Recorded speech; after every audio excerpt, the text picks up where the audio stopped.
Welcome to another video lecture. आज का जो हमारा टॉपिक है वो है compound nuclear reaction. Last topic या लास्ट लेक्चर जो हमने डिस्कस किया था वो था न्यूक्लियर रिएक्शन, और उसमें हमने एक बड़ी सिंपल सी जो है वो डेफिनेशन पढ़ी थी न्यूक्लियर रिएक्शन की, which was that those reaction in which nucleus completely change it's identity. तो वो तमाम रिएक्शन जहाँ पर न्यूक्लियस की जो आइडेंटिटी है वो चेंज हो जाए due to an interaction with any sort of projectile, उसको हमने न्यूक्लियर रिएक्शन बोला था। आज हम जो है वो कंपाउंड न्यूक्लियर रिएक्शन को डिस्कस करेंगे। और तो इस लेक्चर में हम जो है वो 4 मेन पार्ट्स डिस्कस करेंगे। सबसे पहले जो है वो हम डिस्कस करेंगे that what is compound nuclear reaction. Then we will discuss that what are the characteristics of compound nucleus reaction.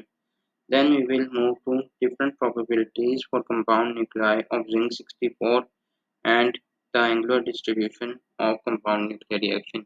ये सारी चीज़ें जो है वो आज के लेक्चर में हम डिस्कस करेंगे। तो सबसे पहले स्टार्ट करते हैं कि कंपाउंड न्यूक्लियर रिएक्शन क्या है। तो ये न्यूक्लियर रिएक्शन जो है ये बेसिकली वो न्यूक्लियर रिएक्शन होते हैं जो कि 2 स्टेप जो हैं वो इन्वॉल्व करते हैं, यानी कि 2 स्टेजेस में डिवाइड हुए हैं ये न्यूक्लियर रिएक्शन। सबसे पहला जो इनका स्टेज होता है वो होता है कि एक प्रोजेक्टाइल जो है वो टारगेट न्यूक्लियाई के साथ स्ट्राइक करती है, यानी कि इंटरेक्ट करती है, और उसके बाद एक नया न्यूक्लियस जो है वो फॉर्म होता है या प्रोड्यूस होता है, which is known as compound nucleus. लेकिन अब ये न्यूक्लियस क्योंकि अनस्टेबल है, तो ये न्यूक्लियस बहुत शॉर्ट पीरियड ऑफ टाइम के लिए जो है वो एग्जिस्ट करता है, और उसके बाद एक लाइट और एक हैवी पार्टिकल में जो है डिके कर जाता है with the passage of time. ठीक है। और इस जो कंपाउंड न्यूक्लियस होता है इसका जो एटॉमिक नंबर और एटॉमिक मास होते हैं वो सम होते हैं of incident projectile and target nucleus. इन दोनों के जो एटॉमिक मास और एटॉमिक नंबर होंगे वो उन्हीं का सम जो होता है वो कंपाउंड न्यूक्लियस का टारगेट कंपाउंड न्यूक्लियस का एटॉमिक मास और एटॉमिक नंबर बनता है। अच्छा, अब दूसरी चीज़ जो यहाँ पे आपको अपने डिस्प्ले पे भी नज़र आ रही होगी कि एक प्रोजेक्टाइल है जिसने टारगेट न्यूक्लियाई के साथ स्ट्राइक किया, और टारगेट न्यूक्लियाई के साथ स्ट्राइक करने के बाद कंपाउंड न्यूक्लियस फॉर्म किया which further decay into a particle Y and a particle B which is known as a heavy particle and the light particle. सबसे पहले समझते हैं कि फॉर्मेशन क्या है।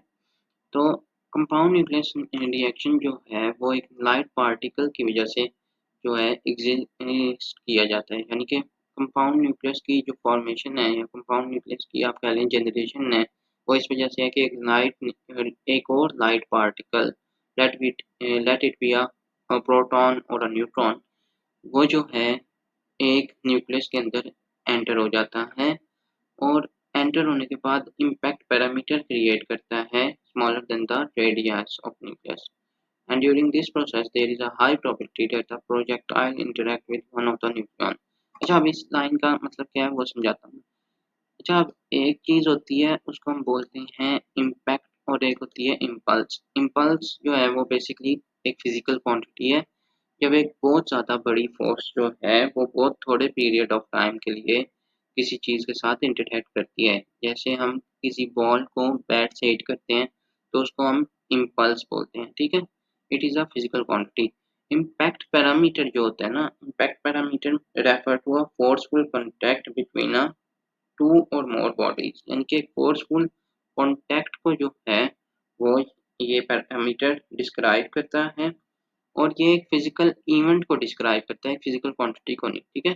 तो इम्पैक्ट पैरामीटर जो है वो इतना कम हो कि रेडियस ऑफ न्यूक्लियाई से भी कम हो। ठीक है। जैसे ये टारगेट प्रोजेक्टाइल है, ये प्रोजेक्टाइल जो है वो हिट करवाते हैं हम टारगेट न्यूक्लियस में, तो ये प्रोजेक्टाइल न्यूक्लियस के रेडियस से भी कम रेंज में एग्जिस्ट कर रही हो। ठीक है। ये बात थी इम्पैक्ट पैरामीटर की। अच्छा, अब इस सारे प्रोसेस में ना, क्योंकि अब ये प्रोजेक्टाइल न्यूक्लियस के अंदर एंटर हो चुका है, ये न्यूक्लियस से बाउंस बैक नहीं हुआ बल्कि एब्सॉर्ब हुआ। इस वजह से जो है बहुत ज़्यादा हाई प्रोबेबिलिटीज होते हैं या हाई चांसेस होते हैं कि ये न्यूक्लियस के जो हैं प्रोटॉन से या न्यूट्रॉन से जो है वो इंटरैक्ट करे और अपनी एनर्जी जो है वो वहाँ पे डिस्ट्रीब्यूट कर दे।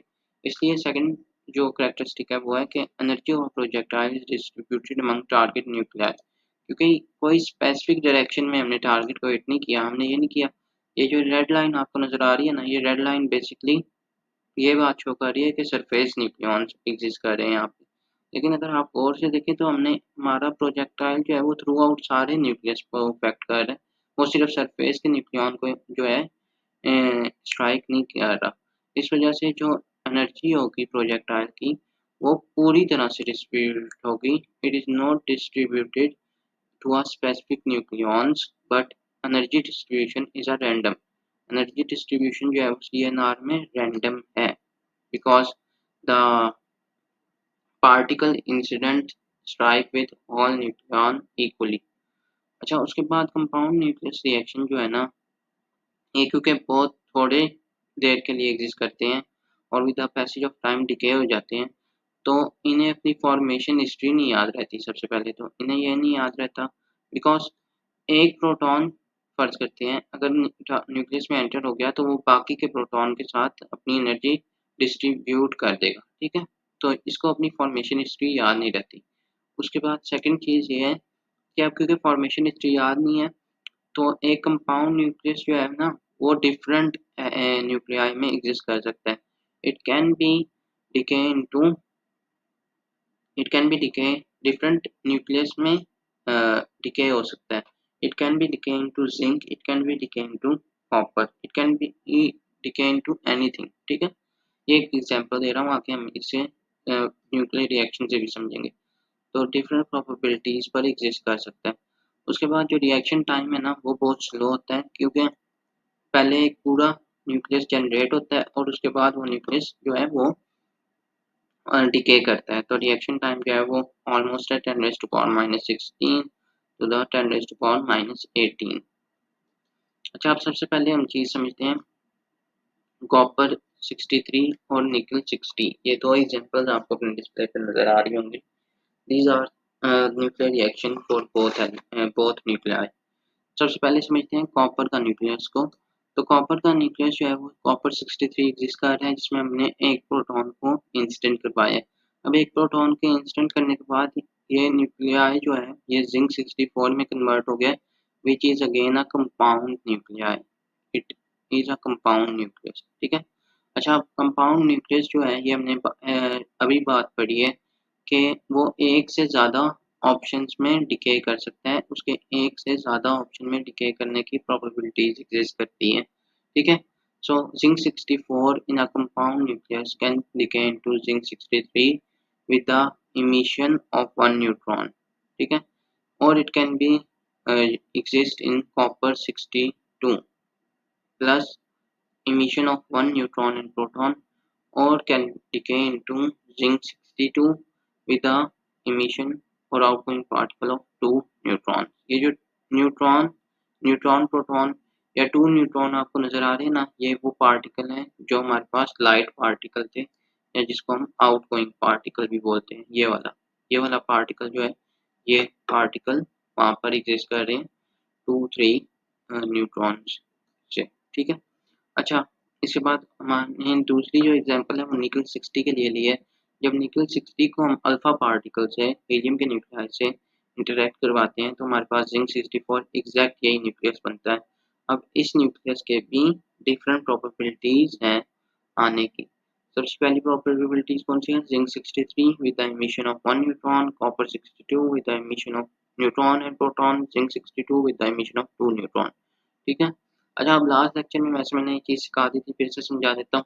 हम जो है वो न्यूक्लियाई को केमिकल रिएक्शन की तरह तो लिख सकते हैं, जैसे A+B और एरो लगा के उसके बाद हम X+Y कर दें। लेकिन जो दूसरी हमारे पास ऑप्शन होती है वो होती है कि न्यूक्लियस रिएक्शन को कम्पैक्ट फॉर्म में लिखना, क्योंकि हम जो है वो इन न्यूक्लियस रिएक्शन की बेस पे ग्राफ भी बिल्ड करते हैं। तो वहाँ पे हम न्यूक्लियर रिएक्शन कैसे लिखते हैं? सबसे पहले हमने जो रिएक्टेंट वाली साइड होती है, रिएक्टेंट वाली साइड उसको लिख दिया, ठीक है, कॉपर 63, ठीक है। अब उसके बाद हमने ब्रैकेट लगाई और जो लाइट पार्टिकल्स है ना थ्रू आउट द रिएक्शन उसको हमने लिखना है।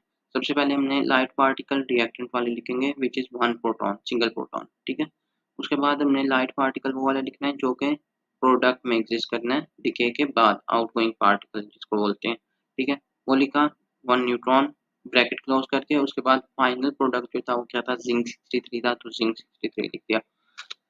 अच्छा, अब दूसरा भी इसी तरह एग्जैक्ट सेम है, उसमें हमने कॉपर जो 63 था रिएक्टेंट वाली साइड से ले लिया, उसके बाद जो इंसिडेंट पार्टिकल था वो हमने प्रोटॉन लिख दिया, क्योंकि प्रोटॉन ही यहाँ पर स्ट्राइक कर रहा है कॉपर से।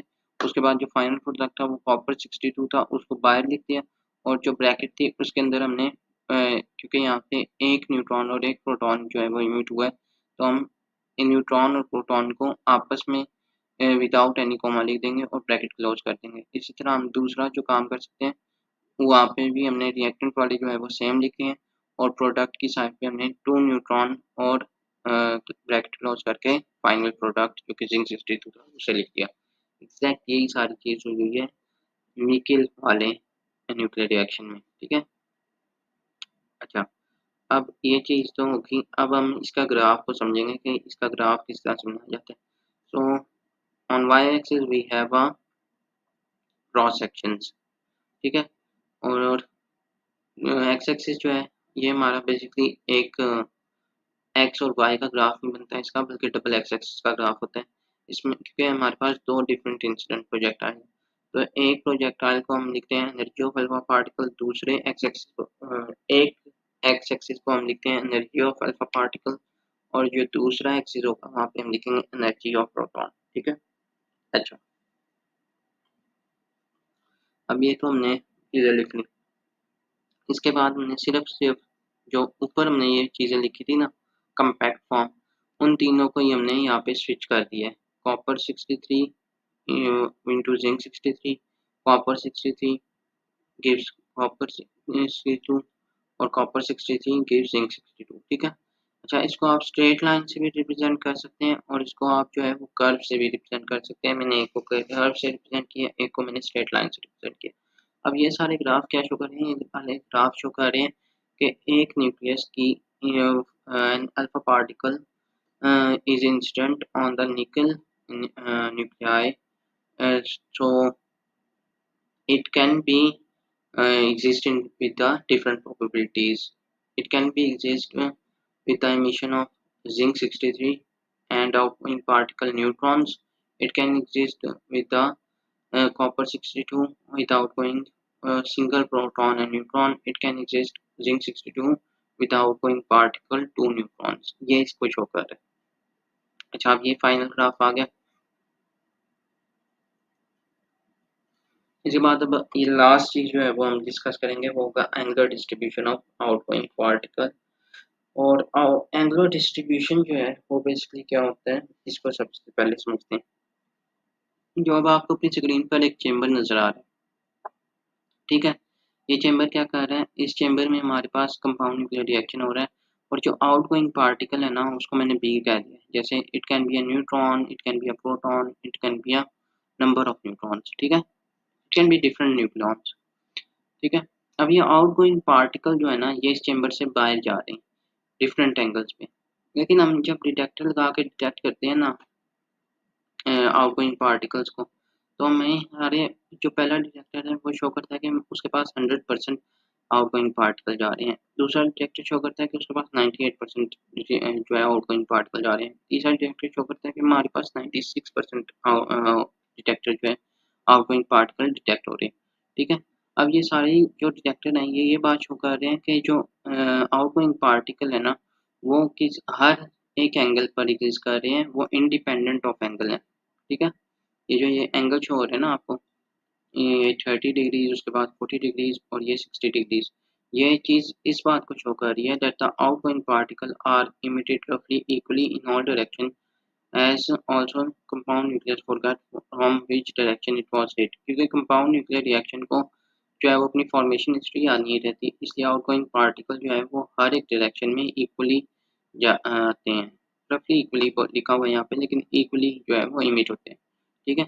और इस चीज़ को जो है वो हम एंगुलर डिस्ट्रीब्यूशन का नाम देते हैं, और इस डायरेक्शन इंडिपेंडेंस को हम जो है वो डायरेक्शन आउटगोइंग पार्टिकल को बोलते हैं आइसोट्रोपिक बिहेवियर, यानी कि डायरेक्शन इंडिपेंडेंट है। ऐसा नहीं हो रहा कि सिर्फ एक डिटेक्टर पर जो है वो हमारे पास 100% रीडिंग आ रही है और बाकी पे कोई भी आउटगोइंग पार्टिकल नहीं आ रहे, बल्कि हर एक डायरेक्शन में आउटगोइंग पार्टिकल जो है वो एग्जिस्ट कर रहे हैं।